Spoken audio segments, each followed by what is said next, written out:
Do you want to do the intro? No, I think you should do the intro. Okay. This is your guess. I know.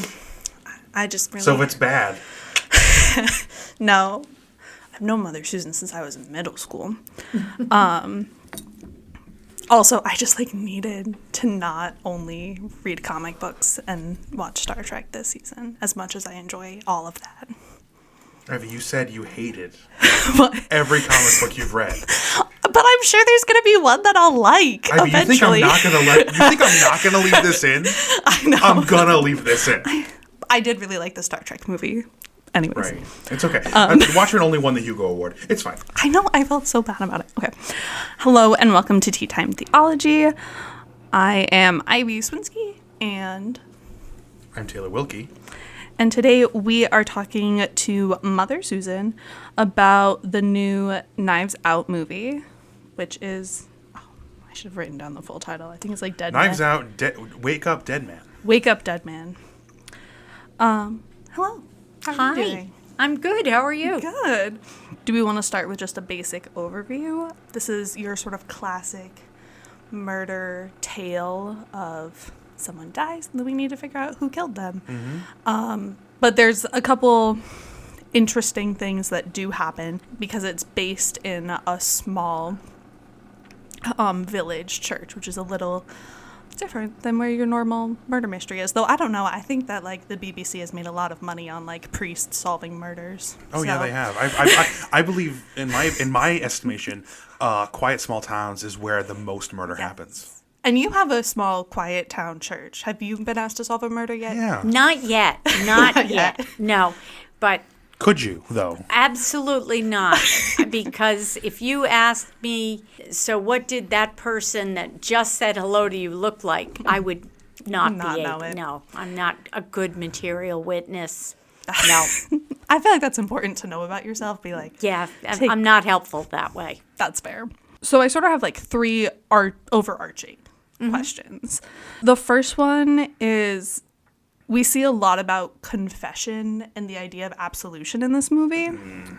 So first, because I think a lot of people don't realize that there's different types of confession in the Episcopal Church. So if you wouldn't mind telling us what confession looks like in the Episcopal Church and in our tradition. Sure. I think on a normal Sunday, people understand confession as something that we say at the end of the prayers of the people. It's a corporate confession. I think we do leave time for people to kind of reflect a little bit on their sin, but not a lot. Mm-hmm. And then there's the priest's absolution, and that's kind of it. But we do have a much fuller rite of confession. It's called the rite of reconciliation. There's two forms of it in the prayer book.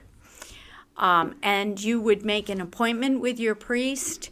There'd be a preliminary conversation because you want to come a little bit prepared about what it is that you might want to confess. And it's a series of prayers and some scripture and conversation. The important thing for everyone to know is that what is said in confession is held in absolute confidentiality. I think the one exception is if there is an intent to harm. Mm-hmm. But that's rare, and we warn people of that ahead of time. Mm-hmm. So it's not a, whoops, gotcha, that was the one thing that you can't tell me that I can't tell somebody else. Mm-hmm. And then there are prayers that are said at the end. The priest pronounces absolution. This is God's forgiveness, not the priest's. And that is something that during ordination, the priest, when you become a priest, you can pronounce God's absolution. It's only a priestly function. And the thing that I love about our rite of reconciliation is the very end, the priest looks at the penitent and says, "Pray for me, a sinner." And then there is a prayer that acknowledges that It's not one party's a sinner and the other's a saint. We're both sinners sitting in this together, both waiting to be forgiven by God. So, I have a question. yeah. I was raised, and the listeners know this. They know where I'm going, but Mother Susan, you've never heard this before, so I'm going to tell it to you for the first time. I was raised Roman Catholic.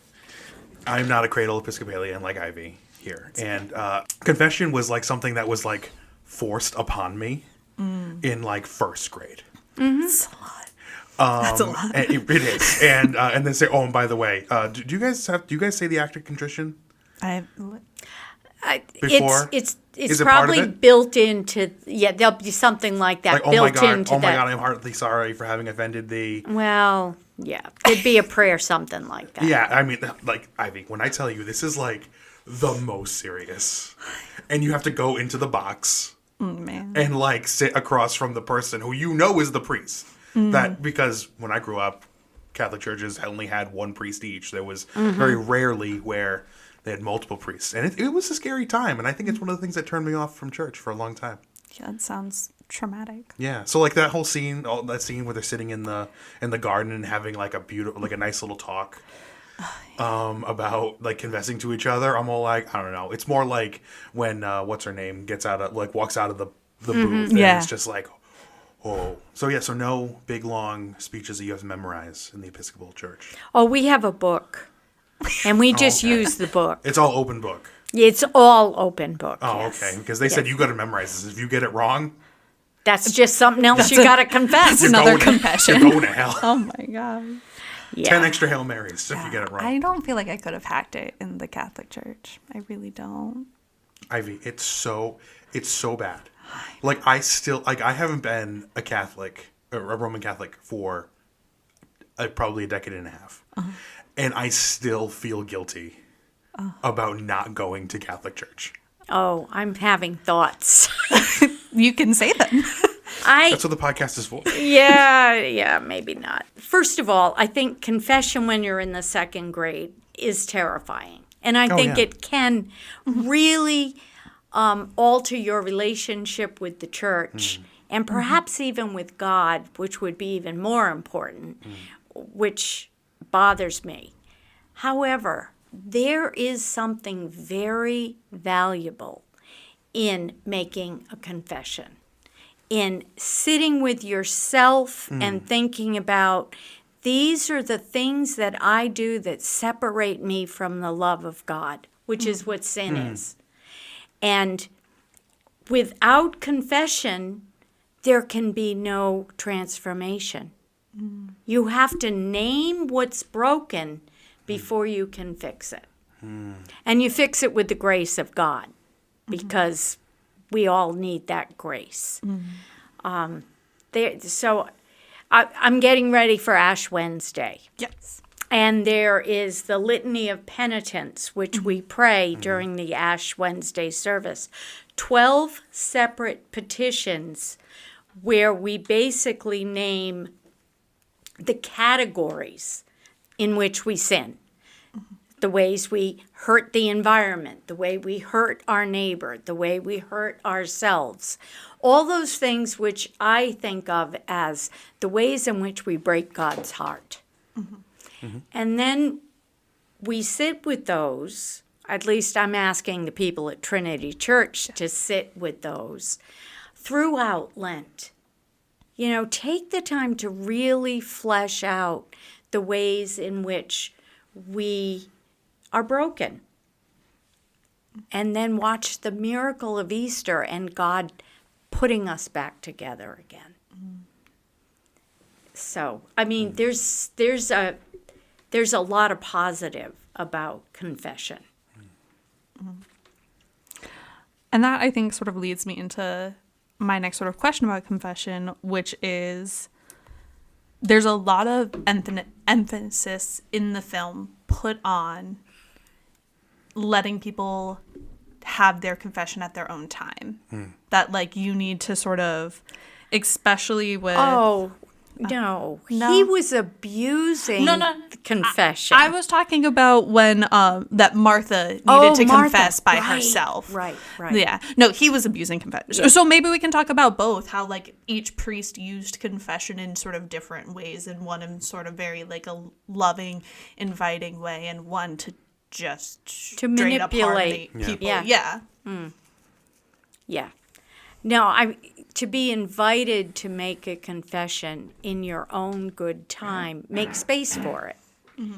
And that there's value in that for sure.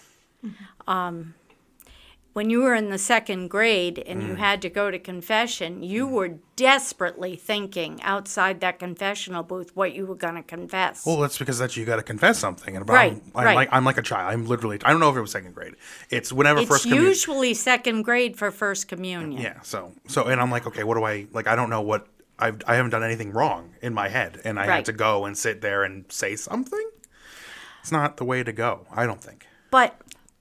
But as adults, when we know that we have done things to other people that are wrong, the act of confession is a freeing act. And that's why Father Judd says, in your own time. Because you're not going to be free until you're really sincerely acknowledging your sin and confessing it. Why do you think it was important to the story that Judd had such like a violent backstory? I think because we had to know him as a sinner right off the bat. Yeah. And killing somebody with hate in your heart that's a good category for that. Oh yeah. Yeah. So there was no gray there. Yeah. I really liked Father Judd. Yeah. I think we were all supposed to, but Yeah, he was very sympathetic. yeah. But if we're going to frame this in confession, he clearly had seen the error of what he had done, confessed it, and allowed that act of confession and the absolution that follows to free him to become a priest. And probably become a better priest because of it. Yeah, no. I always, like, my personal church ick is, like, if a priest does not include themselves in, like, having either sin or confession or any of those sorts of things. I'm like, no, you're not actually otherworldly yet. It's almost, Ivy, like Jesus had to be human for us to actually have a relationship with him. Yes. If he had just always been a saint, I don't think anybody how would said that that have before. worked? I don't know. Someone probably You should write did. that down. That's a really powerful You think thing. it would preach? I think, it would, I think that would sell real good on a I think it would Sunday. be awesome. Oh, man. Do you, in this idea of sin and confession that you're talking about it, this is not in my pre-sent questions, I'm sorry. But what do you sort of think of I think a lot of emphasis is put on that Jesus was human without sin. And how do you think he was able to achieve that? Because I feel like I've heard different priests explain it different ways. One was that, like, because Jesus is God and sin is like being separated from God, he can't be separated from himself. I like that one. Great. But I do want to remember that Jesus called Peter names. Get behind me, Satan. Yes. That he did flip over tables in the temple. So if Jesus was without sin, which I believe, he was still human. So there's still human behavior there. So bad behavior Or isn't a sin. less than ideal behavior. Interesting. Raise an eyebrow. Well, kind of I mean, look it's sideways. like ends justify the means kind of deals. You know? Well, I might have flipped over a table once in my life, but it would have been out of pure aggravation and anger and whatnot. I have to believe Jesus had a purpose. He got attention. I once flipped over a table at a bake sale. Did you in actually? In a church, yeah. Why? Yeah, because I bought muffins and they were dry. And I was like, not today. And I flipped over the table. And not that's true. what That's you not it. needed that confessional for. He looked at me like, oh my God. Yep. What kind of crime is Taylor admitting to right now? No, well, I believe anything you say, Taylor. So I was ready to go on this bake sale table flipping for you. But I genuinely thought. Yeah, it was but I gonna would go have towards just marched you prices. right off to the confessional. Yeah. There you go. Now you really got something. I know. And what do you think it means to sort of sit with someone in a confession? Because I think what is interesting is confession is done in community. It is. And so as a priest sitting with confession, with somebody who's confessing, it's an enormous privilege. It's also an enormous responsibility. And listening without judgment is key. I also have had the experience of sitting with the priest before I was ordained, but I think it was like right before I was ordained. And it was not the best experience I'd ever had. Because the priest explained to me in no uncertain terms that I really didn't need to be there. I confessed every single Sunday. I'm like, I'm confused. So I'm not quite sure. That was an unsatisfying experience. Because I had done my work. I was ready to talk about some brokenness in my life, and it was like dismissed. So the confession, for it to work, it's both people have to be present for it and ready to go. Yeah. Which I think is sort of really shown in that scene with Judd and Martha, Yep. and sort of like the backseat driving that Blanc is doing in that scene as well, being like, be her priest, which I think is like so interesting because we see him this whole time in a very priestly way, and then when it's like kind of put him in the fire, he's like, wait, what happens now? But I also think that shows how much Wicks had sort of broken down his belief in himself. Oh, well, that was the whole manipulation. Yeah. It was interesting to me, like with the character of Wicks as the bombastic. Sorry, actually, no. This is what I didn't like. I didn't like the allegory that they painted of Wicks and his disciples in the movie. Why? Oh, it was very. I don't know. It might be the times that we're living in, but I felt it was. I feel like it was really on the nose. Of mirroring a certain. We'll just say it. Mirroring the president of the United States and the people who follow him. Yeah, but in a negative way. I'm not saying anybody's right and wrong. I'm saying that this was a very on the nose portrayal of what is going on in our country right now, and how people can get sucked into the cult of personality.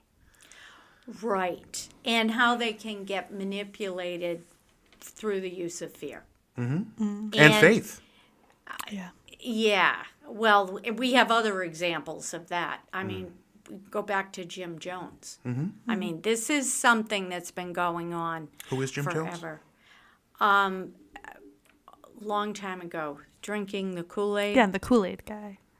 Oh, yeah. Yeah, he's the one who's like, drink the Kool-Aid and then Yeah. everyone died. Literally. Okay, yes. Yeah. Yes. Yes, it was that. Was it Waco, Texas? No, they blew up. I remember. It was they were all wearing the Nikes, and they all laid in the bed, and they were all wearing the same clothes, and there was the shroud over the faces, and There are multiple Multiple. cults of everyone dying. welcome to the Cult Podcast with Taylor and Right. Ivy. So yeah. Religion can be used that way, for sure, and is used that way. I love the Episcopal Church because at least the framework of the Episcopal Church, it doesn't lend itself to that. There can be cults of personality, but the actual framework, Jesus is who we follow, and a pastor, a shepherd, is just a guide. And I always remember that shepherds lead from behind. I saw that once in Turkey, a female shepherd going down this steep, rocky thing, and all the sheep are in front of her. They lead from behind. And that's a different kind of leadership, too. It's not so cult-like. Have you guys ever watched a video of sheepdogs doing their thing? Yeah. It's I've gone to a sheepdog competition. Whoa! Now I'm impressed. Where is it? I know you don't leave Rhode Island, so this must be close. It was in New Hampshire. Oh, that's wicked. There's like a Scottish Highland Games festival, and one of the competitions is sheepdog herding. Nice. And they're really, really impressive. The whistles are so cool. Yes. Olive's really the one who's more into it than I am, but I do appreciate it, and the dogs are cute. Can I pet that dog? Dogs are really cute. So like thinking of this idea of sheep and shepherds, I kind of want to talk about the flock of the people that follow him, because they're like a very weird group of people.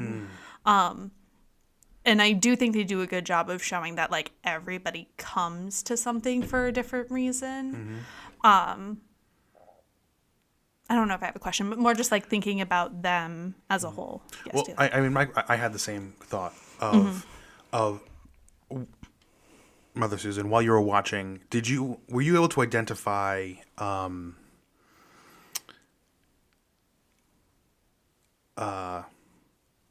archetypes that these how many were there? There were there's like 6, I think. 6. There's like each one like there must be archetypes inside of a church of people who come, and these are the people who come for these reasons, like the Well, the woman in pain who came right. for healing. Yes.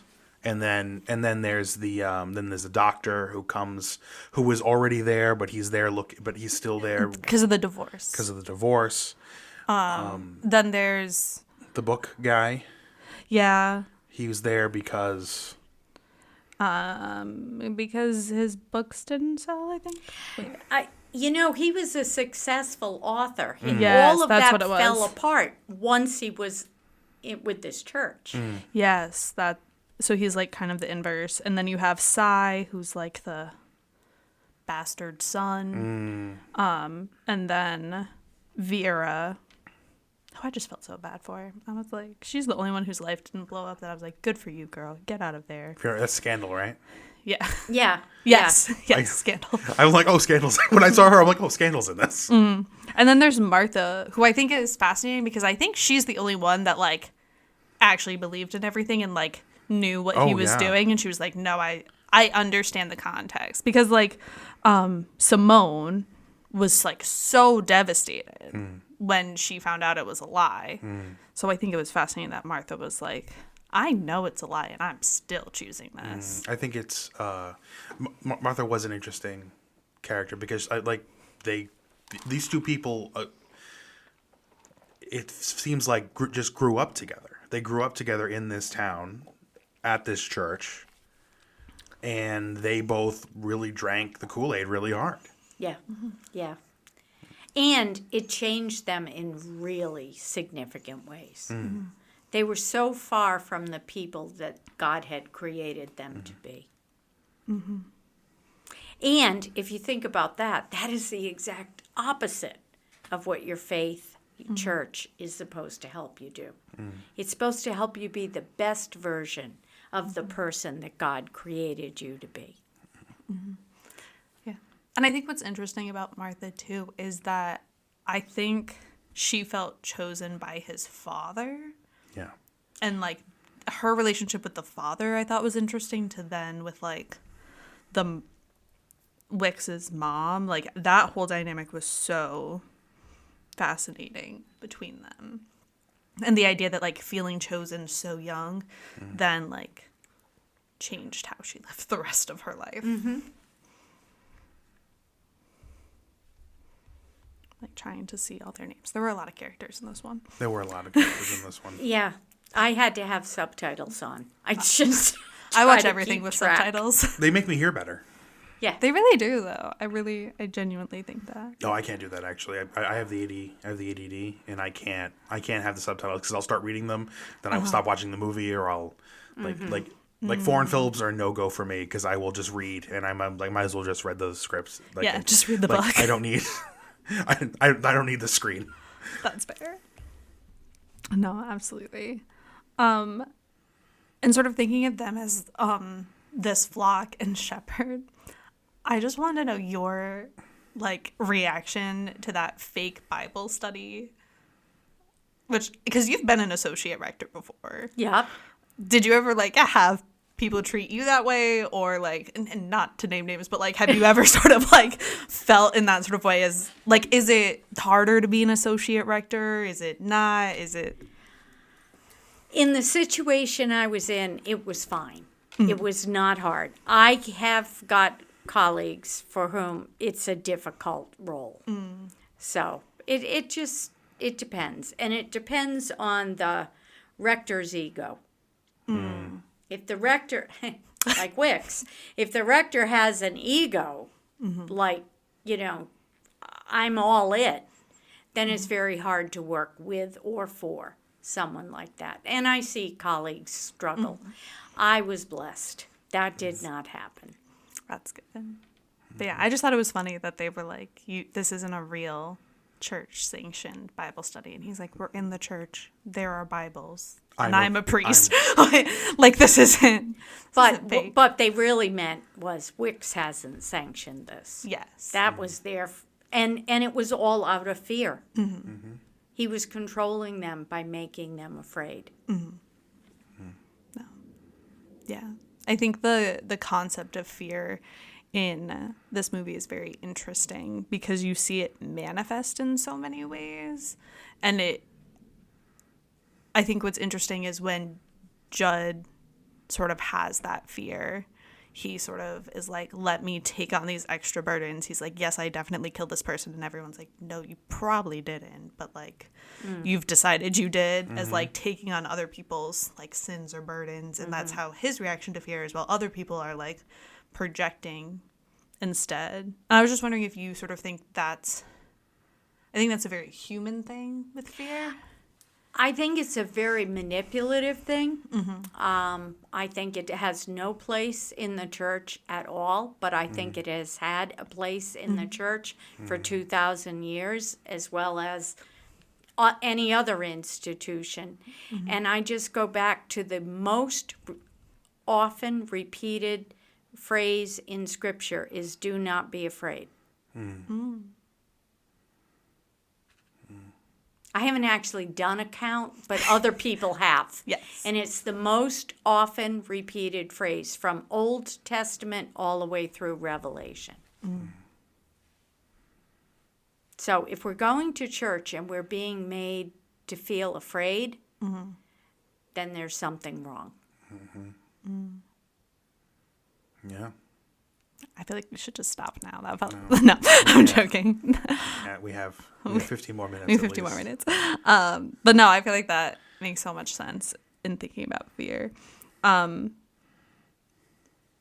then this idea of like the second rising, which I will say that I think was the only time in the whole movie I kind of like lost the plot a little bit, because I was like, but you still murdered him. Like, I thought it was going to be a fake out murder, and then like he actually was the second rising.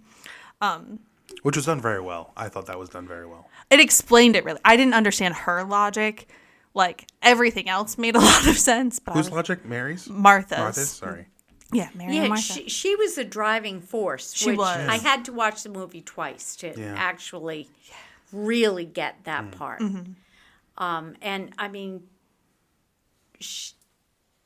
I think she still thought that, you know, there was something redeemable in him. Yeah. And then it became clear there was not going to be any redemption. But I think what's interesting is she needed to give him redemption in death, because then it like pulled the thread on her entire life. True. Like, I feel like the way she was acting in a lot of spaces was to sort of keep the stilts on her like life a little bit. Yeah. Yeah, she needs to keep the plates spinning. Yeah. Because, like, she made this pact at, like, what, 8 to never tell anyone about this diamond? So, like, what does that Yeah, instead of mean for first her? communion and having to confess, she was told the secret that she needs to keep the rest of her life. The secret she had to keep for the rest of her life. And what a burden to put on a child. I know, right? Like, what? So wild. No, there were so many, like, wild things happening. But sort of talking about this idea of, like, false prophets and creating movements. Like, what do you think about that? And then how do you sort of see the church being used in a lot of ways?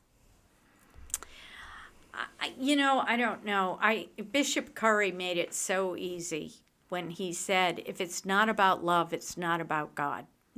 So if somebody is prophesying, making, grand statements, and it's about exclusion or any of the hate, it's not the gospel. To me, I mean, you can draw a line under that. It's either this or it's that. I don't know too many gray areas. And I forgot your question, but that. No, I feel like that pretty much. Unless Taylor, you wanted to piggyback. I also forgot your question. It was about like it was a really good question it was about like false prophets and creating movements, and how has the church aided in that harm, and how has it like protected people against it? Well, all right, just in the movie, the church was protecting a false prophet. Yeah. I mean, sending somebody to him, like, this is going to fix a problem we know exists, and we should really just get the guy out of there. That was a plot device, I'm sure, because it couldn't have been a movie if they just yanked him out of there and said you can't be a priest anymore. Yeah. There'd be no murder, there'd be no movie. But that's what the church is meant to do. The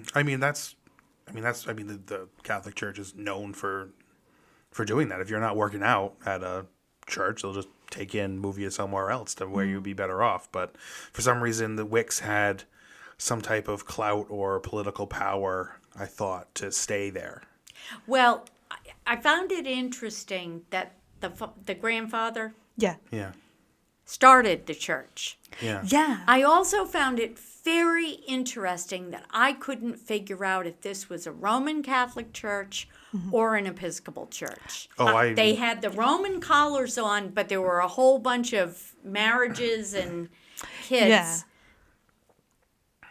But I have an answer to that Monsignor question. Oh, yes. And it sort of fits. All right, Yeah. go right ahead. So what I looked up. Wait, let me actually Ask say the the question, question, yeah. which is the title of Monsignor, which is translated to my Lord. It's not, I have never heard that as a way to talk about a clergy person, and it's not really used in modern language. Why do you think he required it? Well, let me get to where it is used first. So the Roman Catholic Church still uses Monsignor, but it is a title conferred by the Pope for extraordinary acts. Or, and this is the big or, if an Episcopal priest moves into the Catholic Church, they are called Monsignor.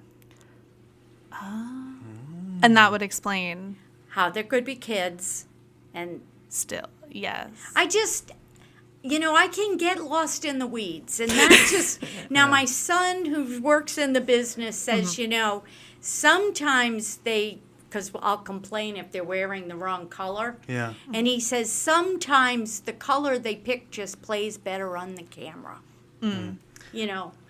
But I just got in the weeds a little bit. And, of course, the name of the church didn't help. Nah.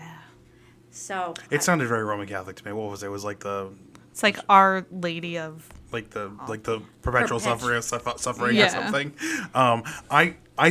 I clocked them as Catholic right away because Jeffrey Wright's character definitely Catholic cardinal. Well, some of the prayers that Father Judd was reciting are definitely Catholic, and it was a Roman collar. But I just it was the children. The children and the wife, and how do you do this? I assume that Old Wicks became a priest after his wife died, which is definitely a thing that happens. That is true. That is true. But I'm sort of, given all the concern that the higher-ups had about him, I don't think they gave him the term Monsignor You think he as gave it an to himself? honorific. Oh, yeah. He gave it to himself, and it was, again, part of how he was manipulating his flock. Yeah. No. Wild. And sort of talking about like manipulation, how important do you think it is to have someone or something to believe in?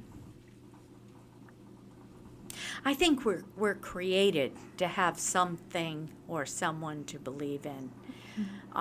Some higher power, however we may see it. But the interesting thing for me is I believe that's God no matter where, no matter how we tend to worship, because I believe God is going to get to us as God's beloved children no matter what we believe. And if we believe in sunrise, God will be there. If we believe in golf, God is still there.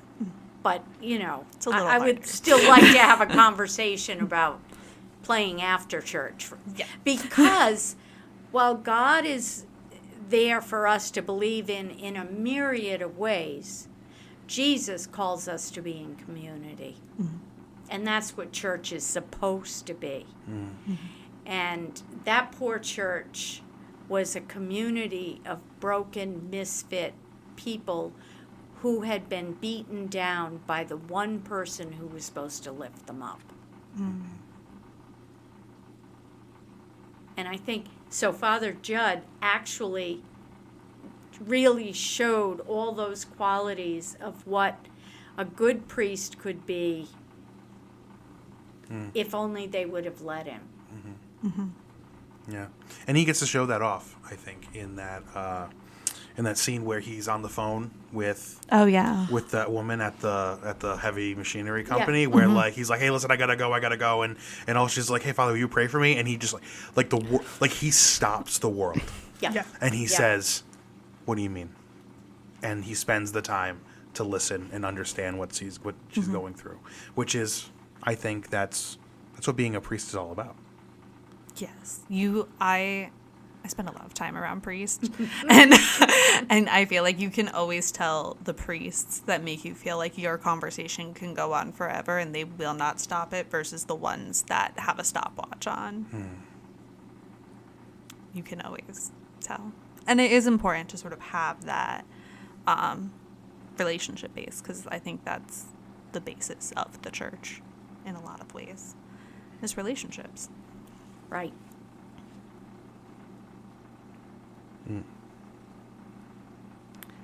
And I think his relationship with Blanc is very interesting, because I think he shows faith without having to like condemn him for not having any, if that makes sense. Like, I think it's a very specific way of being an evangelist, which is one I personally like a little better.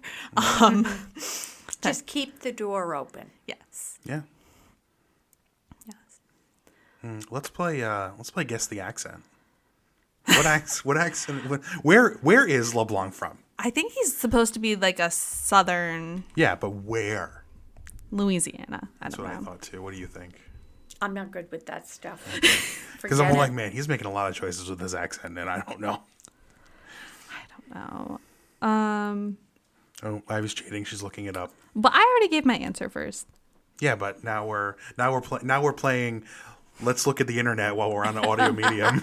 It's because I needed the cast list. It was a long. Look at how long this cast list is. I also think Scandal, the one with I don't know. Kerry Washington. Kerry Washington. Is that a real name or a character name? That's her real name. Kerry Vera Washington. is the character name. I think Kerry Washington was a little harsh on Cy. Oh no, I wanted her to rip that boy to shreds. I don't think she was being fair. I think that what happened to her was not his fault. However, there were lots of hints of what he was pulling while he was in her care. And it had trapped her because her father insisted that she promised to raise him. It trapped her in this small town when she had bigger dreams. And I also... And then he wasn't likable to boot. Yeah. And I think that, like, also... he was ready to cut her off. Like, that was the thing, because Cy and Wix had that whole plan together and was just gonna, like, cut her off, not even caring that he, like, screwed up her entire life. Yeah. Okay. No, I hated Cy. And then at the very end, when he acted the way he acted, if you even had a little bit of sympathy for him, it was hard to hang on to it. It's true. Well, he's one of those... he's an opportunist. Yes. He doesn't, you could tell Cy didn't really believe in anything. He believed in money. Right. And power and power. fame. Yeah. Yeah, like that's what he was going for. He was creating this cult of personality around Wix so that he could produce Wix. I've got bad news. That's what I'm doing to you. It's okay. It's worked for me so far. And, like, you are the cult of personality of this podcast. Thank you.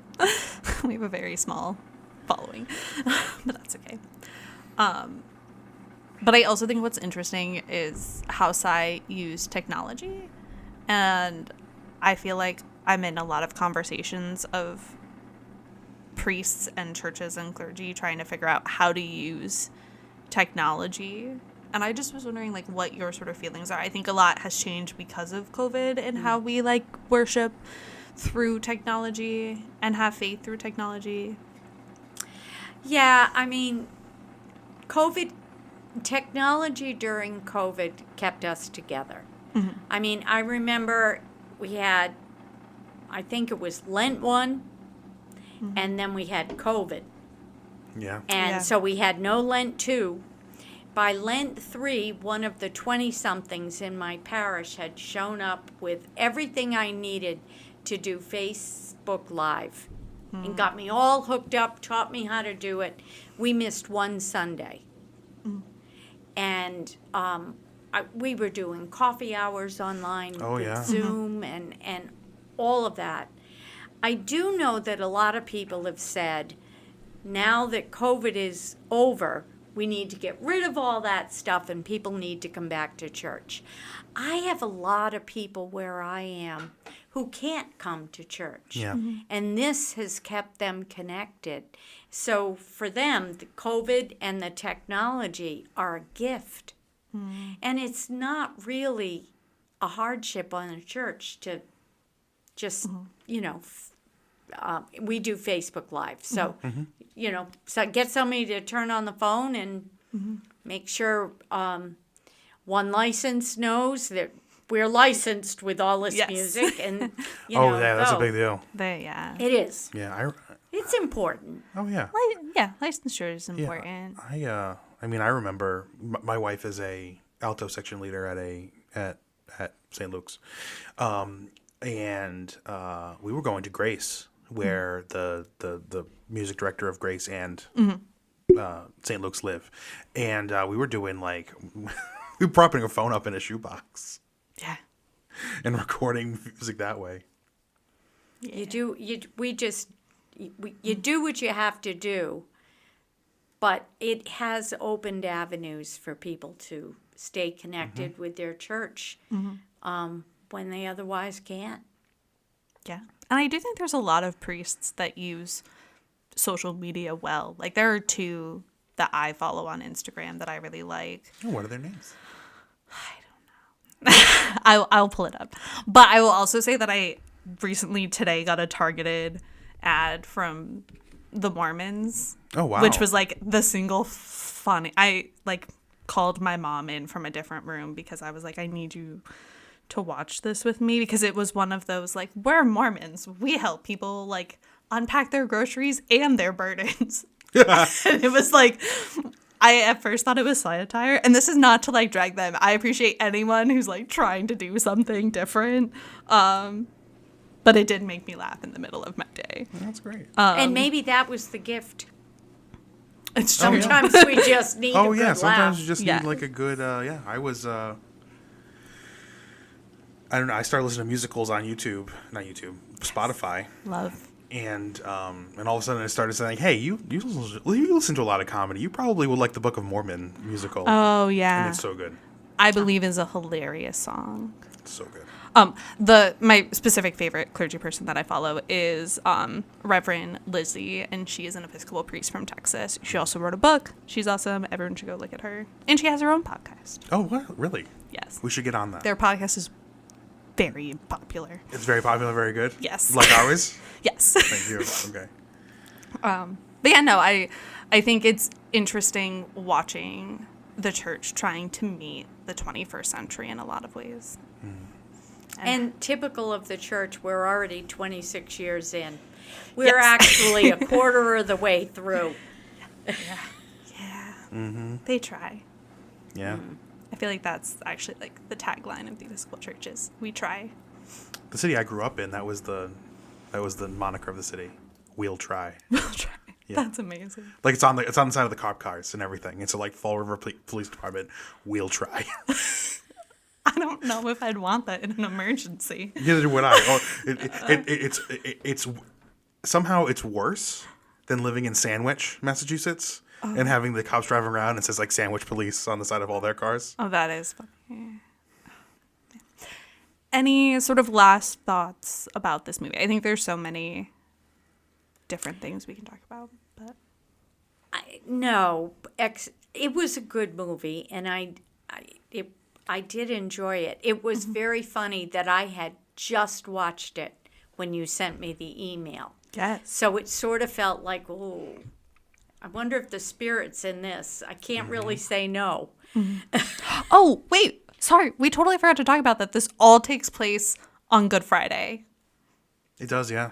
He dies on Good Friday, and then the end happens on Easter. So I don't know. It actually, they have a calendar, and it starts on Palm Sunday, Yes. and it goes straight through. Isn't Palm Sunday the Bible study that falls apart? I think so, yeah. Anyway, those kinds of things, I appreciate those things. Yes. Yeah, it was a good movie. It was really worth watching, and I wasn't offended by all the church stuff. It's true. It wasn't like I was sitting there thinking of all the things that were wrong. So that was fun. Yeah. And that ending imagery of the diamond in the heart of Jesus, which he made out of wood himself. I was like, Because he's a carpenter. because he's a carpenter, Oh and my Jesus was a God. carpenter, No. as Sabrina Carpenter has Is told that true? us. Jesus was a carpenter. Wait. Yes. Yes. They just made Ivy question her entire faith journey. Oh He my was. goodness. Yes. No. I mean, there was a lot of fun devices Yeah. in the movie. So It was clearly written by someone who had grown up as something. Yeah. they knew enough about the Yeah. Yeah, I think Ryan Johnson. I think these Knives Out movies are absolutely fantastic. I mean, I'm a Daniel Craig fanboy Yes. from way back, but like he's really doing a great job in these films. And Ryan Johnson. Yeah, he's the guy who wrote and directed it. Sure. Do you want me to No, look it up? don't look it up. We look forward to your letters. I mean, Yes. No, I really like the Knives Out movies. I think they're all incredibly fun and clever. And they're some of the rare murder mysteries. I feel like I get to the end and like he actually does have to tell me how they did this because I haven't figured it out by myself Yeah. yet. Because sometimes it's fun to be smarter than the show. Sometimes I like I hate it so That much I when I'm can't. smarter than the show. I hate it so much. Well, when it I figure depends on out. at what point. If it's like a 2-hour movie and I'm 90 minutes in and then I figure it out, I'm like, okay, I can do this. But if it's in the first 5 minutes, it's like, why are we Yeah. doing this? It's probably why you don't watch Hallmark movies. I love Hallmark movies. But you can figure those out in the first 3 minutes. But I watch Hallmark movies for a different thing. What I like about Hallmark movies is I go into the movie knowing the ending, so the journey is what matters and how they get there. So it's like a different... I watch them for different things. I can appreciate that. My favorite Hallmark movie, I can't remember the title, but it was about like this woman. She's like working in the city and she's like too busy and stressed out and her career's crushing her, and she like decides to go home for like the holidays, and she like meets this guy who like she used to like really be into in high school, and like that guy's a jerk, but then like this other guy who was like always had a crush on her is like working at like the auto shop or the coffee house, and they fall in love, and her life gets better. I don't know which movie. I don't know which Hallmark movie that is. It could be any But number It of could them. be any of them. My favorite one that kind of does that trope is Heart of the Holidays. So I would say do that. My favorite is Snow Bride. I always liked The Proposal with this. It's not a Hallmark movie. It's with But it's a rom-com vibe. yeah, I'll yeah. give it to you with Sandra Bullock. And right, that's a great one. It And is. Betty White, it is. iconic. That's the first time they showed AirPods on in a movie. They weren't real. Ryan Reynolds in that movie has AirPods that he like takes out of his ears and puts in a case, but that was like fake tech that they faked it, and everyone after that was like on the line looking for these headphones that didn't exist, and that's how Apple decided. You mean they didn't like pay for that ad spot? No, there were no AirPods at the time. There were no wireless earbud headphones until after that movie came out. Wow. The more you know, man. I know. That's really it's little cool. dumb stuff, you know? I love that. Any final thoughts? I know I already said this, but Any final thoughts? yes. No. No. Okay. All right. Well, if we wanted to see you on a Sunday or on the internet, as we've talked about, how would we do that? So I am at Trinity Episcopal Church in Patuxent Village, which is Cranston. And we have services at 8 and 10, and our 10 o'clock service is live streamed through Facebook. I can't rattle off the, Sorry, they'll Google it. but you can Google it. It definitely won't be in the show notes. Oh, okay. And, everyone is welcome. And Patuxent Village is very cute if you haven't been. Like, go to church on a Sunday, then go get yourself a crepe, and There's plenty of a places. Walk Fellini's in the pizza. water. Oh my God, it's so good. So beautiful. And they changed the parking rules for Sunday. Do they? Yeah, on your street. You can park. Yeah, it's a one-way. On Sunday, Ocean Avenue is one way, and you can park on both sides. There you go. I'm going there to see my father. I'm going there no more to roam. I'm only going over Jordan. I'm only going over home. I'm going there to see my Savior, to sing His praise forevermore. I'm only going over Jordan. I'm only going over home. Thank you for listening to Tea Time Theology, a ministry of St. John's Cathedral in Rhode Island. We would like to thank our producers, Ivy Swinsky and Taylor Wilkie. Special thanks to Mariah Akande and David Hines for this season's music. Additionally, we would like to thank our sponsor, the Episcopal Diocese of Rhode Island, and the Right Reverend Nicholas Knisley, as well as our guests today. Follow us at Tea Time Theology on all social medias.